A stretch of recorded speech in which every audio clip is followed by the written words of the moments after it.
Welcome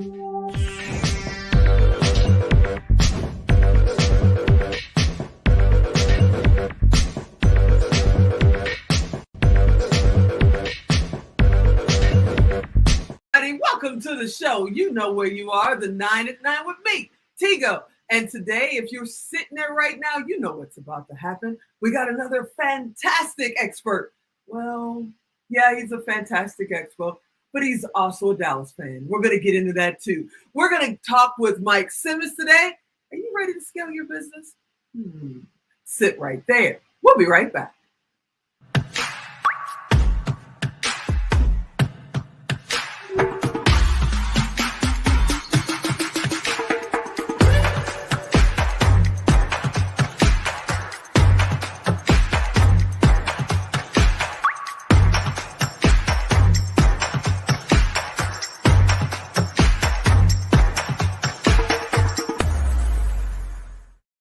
You know, football season just started. We get kind of crazy around football season. We're still Bears fans in this house, but Mike Simmons is here and we love him. And he happens to be a Dallas fan. What's happening, Mike?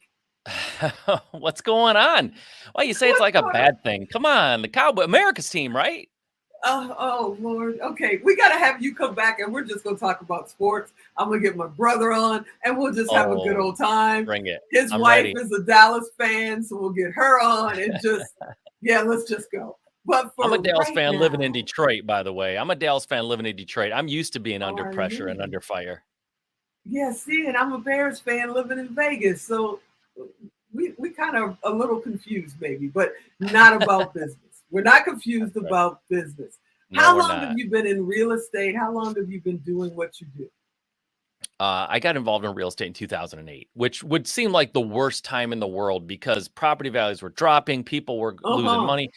But it was a really good time. It's like the stock market, right? When's the best time to buy a stock? When it goes down, right? So I got in at a great time. I just didn't know what I didn't know, so it was sort of dumb luck, to be honest. But that's when I got in, and I had some success early, which is good because I have a wife that's real conservative, and she was my business partner at the time. She's still my wife, just not my business partner anymore. And if we'd have lost money in that first year, I probably wouldn't be on this call because it would have been like, we're done, cut it, we're out of here, right? But we made money, and so that was a nice springboard for us.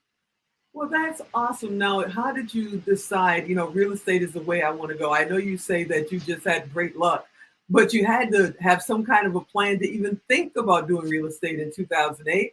So what made you choose that path in the first place? Yeah, that's a good question. So I was working 9 to 5 corporate life, getting my little 3% raises every year. And in my early 30s, I started. That's pretty good. 3%. Yeah, right. Yeah. Unless you're not making that much to start with, then it's not that great. And so I had to sort of look and see like what in my early 30s, I was like, when am I going to be able to retire? How's this going to work? And I started doing some basic math, right? Am I going to, at this pace, when can I retire? And it was like, I'd have to be 130 years old before I could retire. It was ridiculous. And so I started looking for ways to invest. I went straight to the stock market. Like that's how you invest, right? You invest in stocks in the stock market. And so I started reading and trying to figure out that whole world. And the honest truth was I hated it. It was boring. I didn't enjoy it. But the farther you go down in Google looking at investment strategies and how do you invest for retirement, eventually you hit real estate. And when I did, I was just totally fell in love reading about other people's success and how you can, build a real estate portfolio and how you can retire with real estate as your vehicle. And so I just stumbled upon it, really. I never really thought about it. I've never particularly been interested in houses, but I found this. But here's what I did. I found it. I realized I wanted to do it. I understood the path, and I procrastinated for 5 more years. I spent 5 more years thinking about it, planning for it, and basically afraid to take the leap, right? I was just too afraid to do it. But that was in 2003. 2008, I finally took the leap and bought my first property, and I've been doing it ever since. Well, you've been very successful in it. I mean, it's 2023 or 23. So, that's a pretty good statement in itself. But on top of that, you're training people, you're teaching people how to scale. So you really had to master this. How do people scale? Because somebody is sitting at home probably with their wife or husband as their business partner who is looking at them like, what are you doing, honey? Yeah. How do they get started? What should they be doing to follow in your footsteps? Yeah, it's a good question. So 2008, I didn't really scale until 2015. So I spent between 2008, 2015 trying to figure it out, making mistakes, kind of bumping into walls, had the sort of this glass ceiling that I knew where I wanted to be, but I had no idea how to get there. Could not figure out how to scale. I finally joined a mastermind, which I'm a big fan. I don't know about you, but I'm a big fan of surrounding yourself with people Yes, who are sir. more successful than you and Yes, learning sir. from them, right? Being able to, sometimes you have to pay to be in that room, but I paid to be in a room of successful real estate investors and I got to sit down with them. And that was all the difference for me. Now, when it comes to scaling, it's not, just being in a room with somebody. What do you do once you're in that room? What are they telling you? Like, I paid to be in that room, but here's what they told me. I'll tell your audience right now. First of all, you have to learn how to hire effectively. You have to learn how to hire for your needs and not for what you think you need, but what you actually need. You have to know your numbers for sure.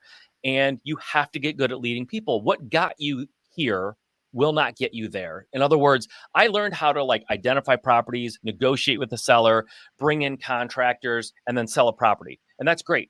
But to scale, I'm only one person. So if I want to go from doing 1 deals to 100, I don't have that bandwidth. I can't. And so I have to start bringing in. So me knowing how to do that, I have to be able to transfer that knowledge effectively to somebody else and then manage, lead, and inspire them. That's a totally different business and it's a totally different skill set. If you're a really great real estate, hustler, I'm not using that word negatively, but on positive, you just know how to get it done, right?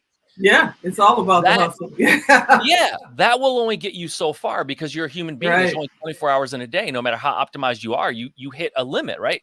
And so when you have to start bringing people in, if you don't know how to hire, who to hire, and how to lead them, you can't scale. So that people are always the number one thing that allows you to scale. But then the more nerdy side of it or the more boring side is you have to know your numbers because in order to scale, you have to be able to pour gasoline on the little fires that are working. And you have to be able to stop the things that aren't working. And in my world, we spend money on marketing. We market a lot. And if I don't know what marketing is working, I could put money into something that's not really working and ignore something that is working. And you'd be surprised how many people are pushing 7 figures in their business. And when I ask them what marketing strategy, which marketing channel is actually working best for you right now? And they don't know because they're not tracking it. They just know money's coming in and they're throwing money at different marketing channels, but they don't know which ones to stop and which ones to put more money into because they don't know their numbers. And I equate that to flying an airplane without an instrument panel, right? You're in the clouds, no instrument panel. You could be going down, you could be going up, you could be heading toward a tree. You just don't know, right? And so that's what numbers are doing for you, KPIs. That is wild. And now you're teaching it. You actually have programs, you're sharing that knowledge, which I want to praise you for because a lot of people, they learn it all, but they keep it to themselves. They don't share it with the masses. But you've got trainings coming up, correct? Yeah, I do. I have so I've been part of a large mastermind, hundreds of people in this mastermind. I'm actually one of the owners of a large mastermind. And what I realized was not everyone's comfortable being one of hundreds. Sometimes they need a little bit more one-on-one, a little help one-on-one, smaller groups or individual. And so I started a coaching program. It's not for beginners. It's for people who already have a nice little business, but it's just them and they don't know how to scale and they're working too many hours and they need to grow, but they don't want to, devote their entire day and their entire life to this endeavor. They want to have some free time. And so that's what I tell people to do. Come to me if you're that solopreneur that you kind of have the basics figured out, you want to scale and you want your life back.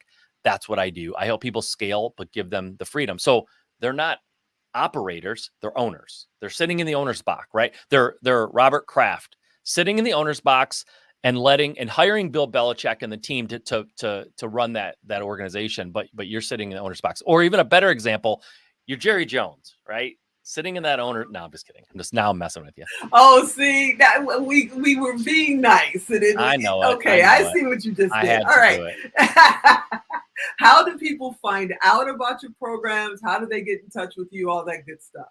Yeah, easily. You can go to MikeSimmons.com and click on coaching if you want to specifically know about that. I also have a book that I wrote called Level Jumping. It's literally, it's how I scaled my business. It's not how I started it, it's how I scaled it. And so it kind of the book takes a person from, solopreneur with some success to scaling up to a business. I mean, I'm running a business right now that's buying and selling houses. We do about 10 to 12 a month. I spend a couple hours a week most in my business, and it's a 7-figure plus business. And I've been doing this for years, and I just don't have to be in every day because I built a team that runs it for me, so I can do other things. Well, sir, 9 minutes goes fast when you're having fun with a friend that, happens to be a Dallas fan. And I really hope you can come back and we can just focus on maybe one subject at a time and really dig in. That would be awesome. Yeah, I would love that. That'd be great. That would be awesome. Okay, so I'm going to let you get out of here. I'm going to let you get back to your day. We'll reach out and let's get connected again and bring you back. You're the best, Mike Simmons. You're I love absolutely the best. Thank you. Go Bears. Thank you. That's what I'm talking about. Okay, everybody, you know what to do. If you did not write it down, if you don't remember what his website was, go to tigodirect.com, type in Mike Simmons, type in real estate. He's coming up.